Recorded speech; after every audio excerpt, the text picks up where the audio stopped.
There was once a king and queen that lived very happily together, and they had 12 sons and not a single daughter. We are always wishing for what we haven't and don't care for what we have, and so it was with this queen.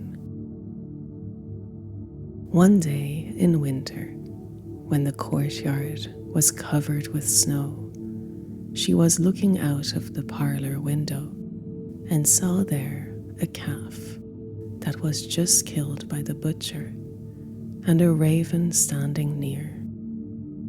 "Oh," said she, "if I had only a daughter with her skin as white as that snow, her cheeks as red as that blood, and her hair as black as that raven, I'd give away every one of my 12 sons for her."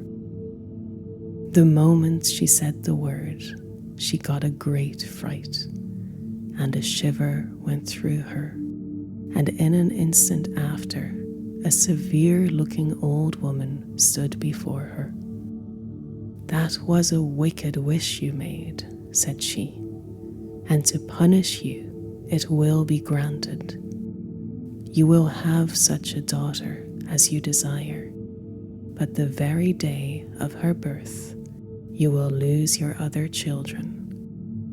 She vanished the moment she said the words, and that very way it turned out. When she expected her delivery, she had her children all in a large room of the palace, with guards all around it. But the very hour her daughter came into the world, the guards inside and outside heard a great whirling and whistling, and the 12 princes were seen flying, one after another, out through the open window, and away like so many arrows over the woods. Well, the king was in great grief for the loss of his sons, and he would be very enraged with his wife if he only knew that she was so much to blame for it. Everyone called the little princess Snow White and Rose Red on account of her beautiful complexion.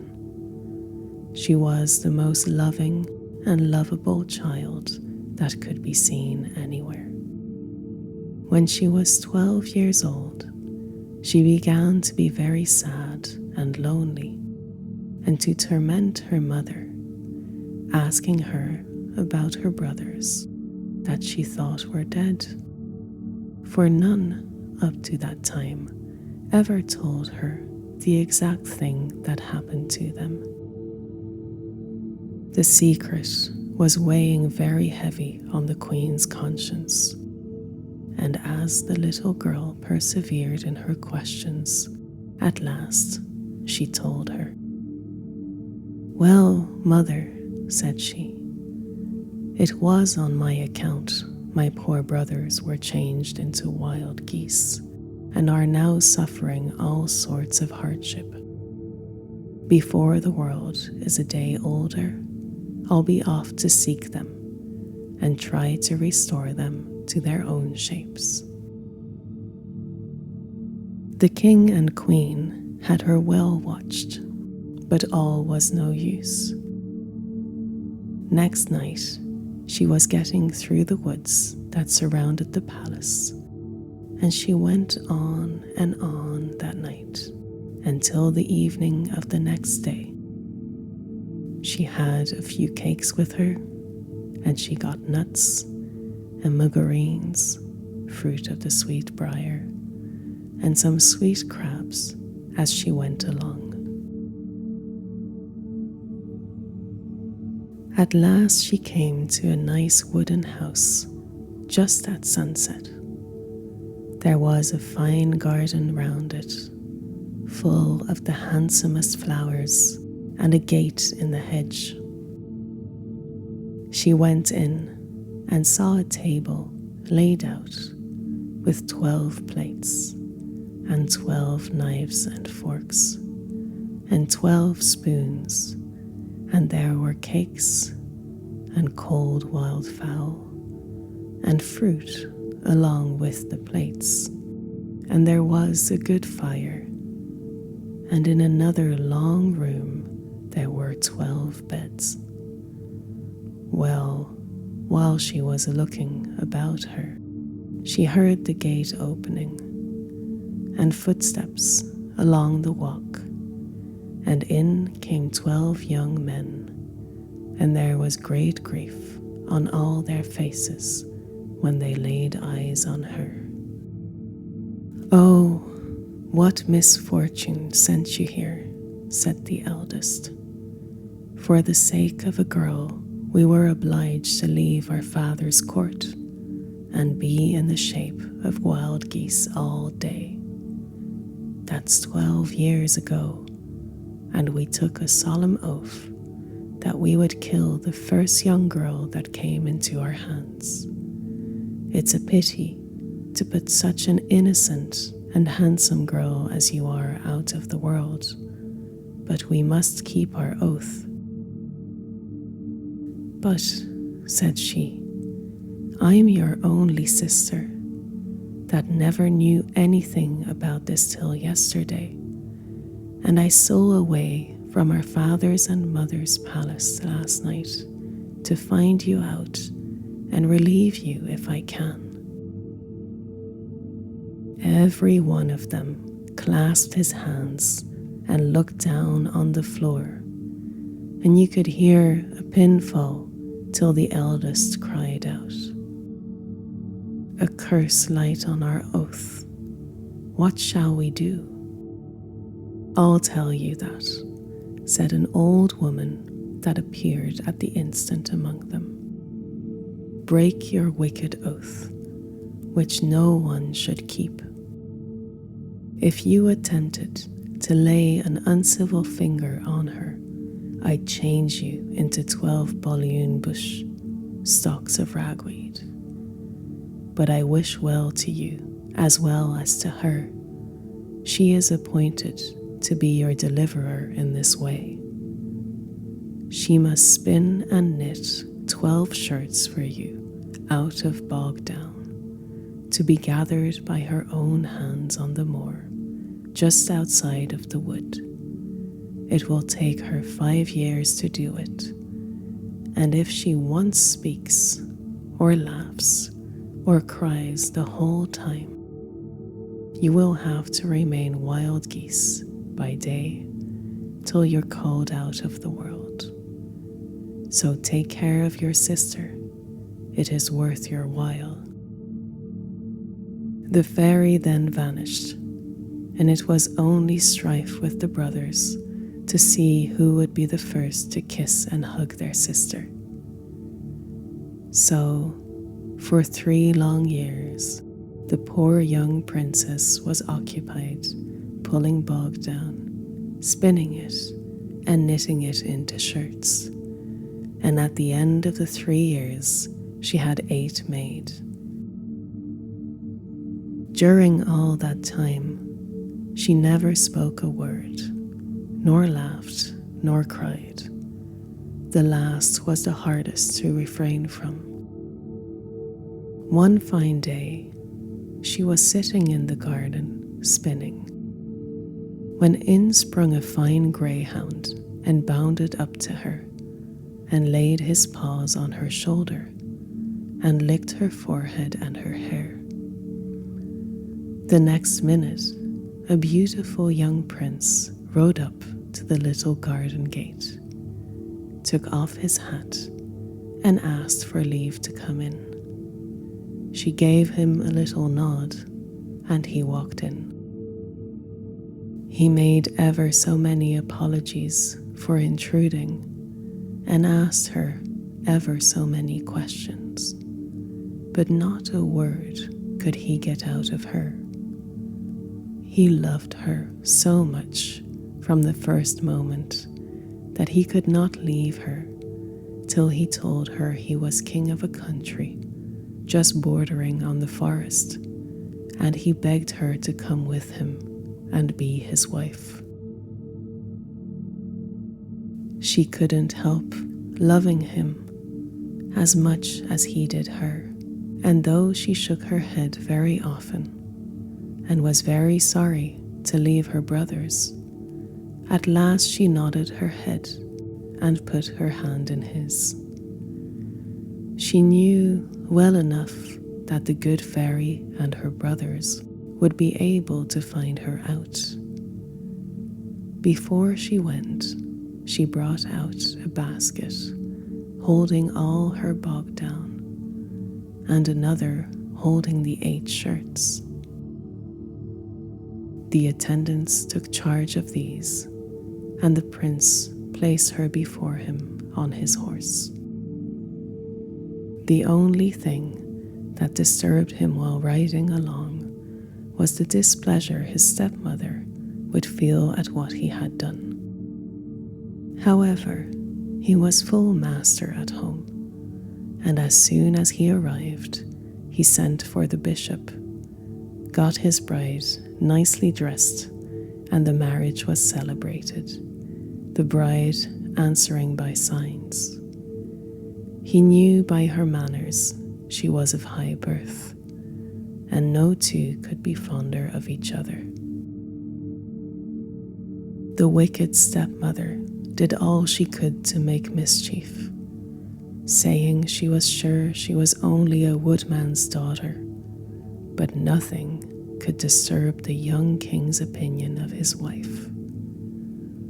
In good time, the young queen was delivered of a beautiful boy, and the king was so glad he hardly knew what to do for joy. All the grandeur of the christening and the happiness of the parents tormented the bad woman more than I can tell you, and she determined to put a stop to all their comfort. She got a sleeping posset given to the young mother, and while she was thinking how she could best make away with the child, she saw a wicked-looking wolf in the garden, looking up at her and licking his chops. She lost no time, but snatched the child from the arms of the sleeping woman and pitched it out. The beast caught it in his mouth and was over the garden fence in a minute. The wicked woman then pricked her own fingers and dabbed the blood round the mouth of the sleeping mother. Well, the young king was just then coming into the big courtyard from hunting, and as soon as he entered the house, she beckoned him, shed a few crocodile tears, began to cry and wring her hands, and hurried him along the passage to the bedchamber. Oh, wasn't the poor king frightened when he saw the queen's mouth bloody and missed his child. It would take 2 hours to tell you the devilment of the old queen, the confusion and fright and grief of the young king and queen, the bad opinion he began to feel of his wife, and the struggle she had to keep down her bitter sorrow and not give way to it by speaking or lamenting. The young king would not allow anyone to be called, and ordered his stepmother to give out that the child fell from the mother's arms at the window, and that a wild beast ran off with it. The wicked woman pretended to do so, but she told underhand to everybody she spoke to what the king and herself saw in the bedchamber. The young queen was the most unhappy woman in the 3 kingdoms for a long time, between sorrow for her child and her husband's bad opinions.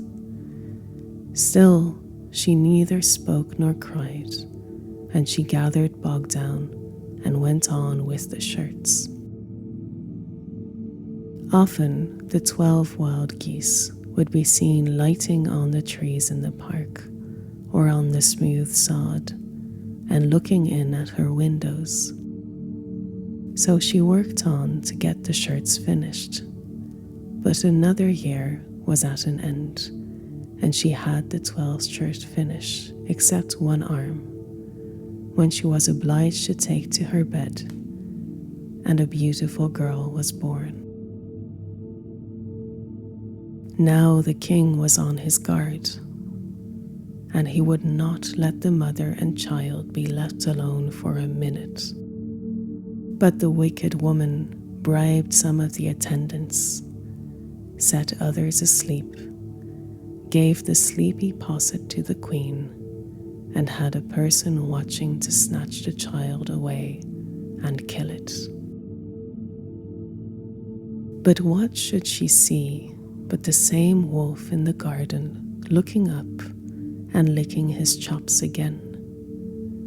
Out went the child, and away with it flew the wolf, and she smeared the sleeping mother's mouth and face with blood, and then roared and bawled and cried out to the king and to everybody she met, and the room was filled, and everyone was sure the young queen had just devoured her babe. The poor mother thought now her life would leave her. She was in such a state she could neither think nor pray, but she sat like a stone and worked away at the arm of the 12th shirt. The king was for taking her to the house in the wood, where he found her, but the stepmother and the lords of the court and the judges would not hear of it, and she was condemned to be burned in the big courtyard at 3 o'clock the same day. When the hour drew near, the king went to the farthest part of the palace, and there was no more unhappy man in his kingdom at that hour. When the executioners came and led her off, she took the pile of shirts in her arms. There were still a few stitches wanted, and while they were tying her to the stake, she still worked on. At the last stitch, she seemed overcome and dropped a tear on her work. But the moment after, she sprang up and shouted out, "I am innocent. Call my husband." The executioners stayed their hands, except one wicked disposed creature who set fire to the faggot next him, and while all were struck in amaze, there was a rushing of wings, and in a moment the 12 wild geese were standing around the pile. Before you could count 12, she flung a shirt over each bird, and there in the twinkling of an eye were 12 of the finest young men that could be collected out of 1,000. While some were untying their sister, the eldest, taking a strong stake in his hand, struck the busy executioner such a blow that he never needed another. While they were comforting the young queen, and the king was hurrying to the spot, a fine-looking woman appeared among them, holding the babe on one arm and the little prince by the hand. There was nothing but crying for joy and laughing for joy and hugging and kissing, and when anyone had time to thank the good fairy, who in the shape of a wolf carried the child away, she was not to be found. Never was such happiness enjoyed in any palace that was ever built, and if the wicked queen and her helpers were not torn by wild horses, they richly deserved it.